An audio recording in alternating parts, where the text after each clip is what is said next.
choose your time period, and you can point to success. If you're reading books in the 1980s, the mid-1980s, you'll find all the examples will largely be Japanese. You find in the 90s, the mid-90s, you'll find all the examples largely American and about Silicon Valley. You go back to the 50s, and all the examples will be American. You should see a kind of pattern here emerging. Sources of success. Most of these writers are looking at outcomes, and they think they can pinpoint the sources of success. Exemplars of N-form are the likes of DuPont, General Motors, Jersey Standard, and Siemens Roebuck. Some of these names still exist. Chandler's argument is straightforward in virtually all the cases, made in a quite sophisticated way, which is the structure follows strategy. So that M-form, after 1945, after the war has been won, and it's the time of largely American hegemony, and it's American firms that win, M-form was the most dominant form of organisation, virtually universal, Chandler claims, in large diversified US companies. These were, from 1945 to mid-1970s, the most successful companies in the world, and the epitome of modern management. So if you have these exemplars of success, you see that they're successful. And most people are looking for a happy news kind of story, a simple story in the box to explain success. And what Chandler does is to argue that N-form is the key source of success. The promise and disappointment, if we go to promise and disappointment, that's a nice way to structure your essay. The promise and the outcome. The promise is that N-form was that if all firms adopted N-form, and what normally happens is the losers go to visit the winners and to have a look at the secret of their success. And it was no different for the Europeans. They went across to America and were wowed by large, giant firms and apparently making lots of money and taking market share. The most enthusiastic adopters were the British. The British bought into M4 because they argued that that was the source of success. Now, you could have a look at D.F. Channon's book on strategy and structure in British enterprises. It's a 1970s kind of book. Really neglected. Nobody ever looks at it. You might be able to dust down a copy of something like this. Channon was optimistic about competitive ability. His argument was, adopt this structure and British corporations will be successful. It's key. They will be successful because of structure. But most things end badly. In the 1970s and 80s, the Brits were beaten in cars by the Germans, who were much slower to divisionalise, and beaten in electronics by the Japanese, who didn't invest in kind of M-form in the first place. So M-form is not the universal recipe of success. I'd be horrified if I was to read an essay to find that you were going to tell me that there was one recipe for success. There isn't. M-form is not the universal recipe for success. If it wasn't my organisational secret, it was much more complex and much more subtle. In short, Chandler's prescription and Channon's prescription is a fallacy. Now, the success of the Japanese in an early period, and remember, we're talking about Japanese companies in the 1980s, and in the 2000s, we're now talking about kind of Japanese companies who are now downsizing. So remember, success is also temporary too, and the sources of success don't always last. If you look at kind of Apple too, they now began their descent. To not becoming normal, but not having kind of stratospheric markets. The Japanese were sometimes organised as keiretsu, sometimes organised in different organisational forms, as diversified conglomerates. Mitsubishi is an example. Some super tankers, cars, banking, finance, range of other businesses. More specialised firms like, say, Toyota in car assembly often had shareholdings in the suppliers. And that's important because that entitled Toyota to go into their suppliers and teach them how to take cost reduction out. And those of you who were in my first year class would have spotted that Toyota only made 15% of the car. So they needed to go into their suppliers to force them to cost reduce. Now there's all kind of unhappiness around this thing. Remember, the Americans start to lose out.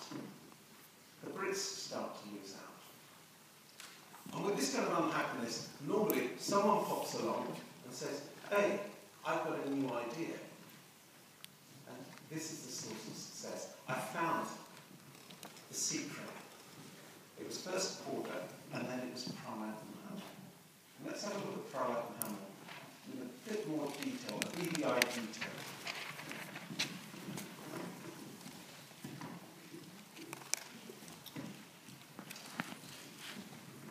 I keep emphasising the classic source, read it. The problem for Pratt & Hamel is, how do divisions or strategic business units, I think they keep referring to them as SBUs, strategic business units of American and European firms cope with intensifying regional and global competition. All kind of big theorists start with the grand statement, this is the problem definition, as I keep calling it. They start with a problem definition. These companies have the organizational resources in a deep reservoir of technological capability, but can't access them because of the organizational structure. That's how to solve the problem. Big problem definition, you supplement it where the problem actually is, and then, hey, once we can disarm the reader, then you come in and say, oh, here's a solution. So, the solution is, the divisional organisation is much more of a problem than anything else. With HP was always the classic example used, the blue plaque. If HP knew what it knew, it would become twice as profitable.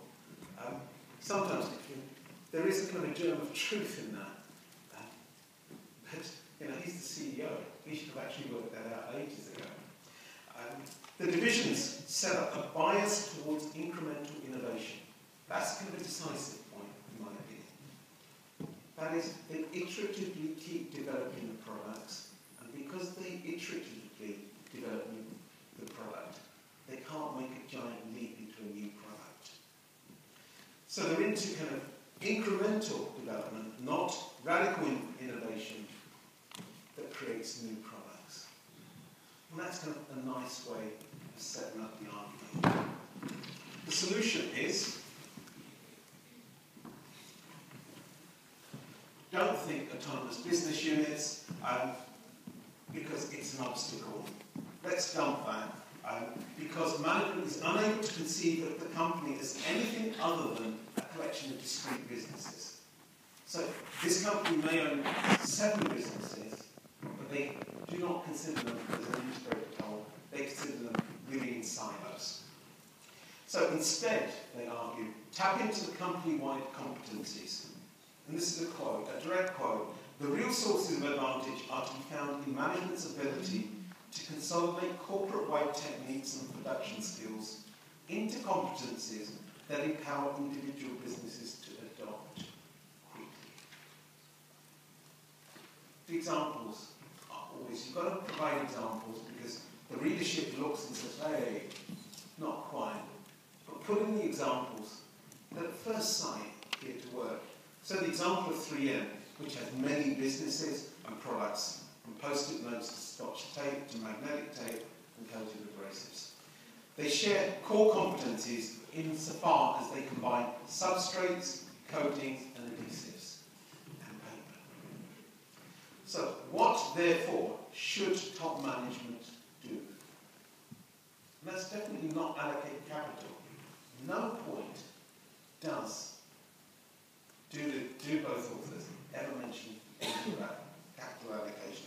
But they should decide which core competencies to build up and the constituent technologies. Now, here's answer it. I mean, we can all come up with different answers. But what is a competence? Don't worry, it's a rhetorical question. Competence is an area of contestation of much greater magnitude than most of us actually imagine. We all use the phrase in a very loose way, but a competence has to be defined. Let's give it a go. Well, what is a competence? Well, the argument in, I think it's the book, is it's a transferable skill. It's a transferable or reusable element in firms which have portfolios of business. So a competence is positively defined in terms of three criteria. The first is access to a wide variety of markets. Second, significant contribution to perceived customer benefits. Third, difficult but competitive to imitate. Three criteria. If you think carefully back to Porter, you'll also find that he had three criteria as well. And they're not radically different from these ones. The examples used by Prowler and Hamill is that Honda has an expertise in engine design, which is the basis for the world's motorbike business, entrance into cars, and presence in small engines from lawnmowers to anything else. It's not clear, and I have tried, is how many firms have identifiable competencies which meet these criteria. We have to suspend disbelief and accept that all companies do have them. Firms with different abilities do not necessarily have competencies which sustain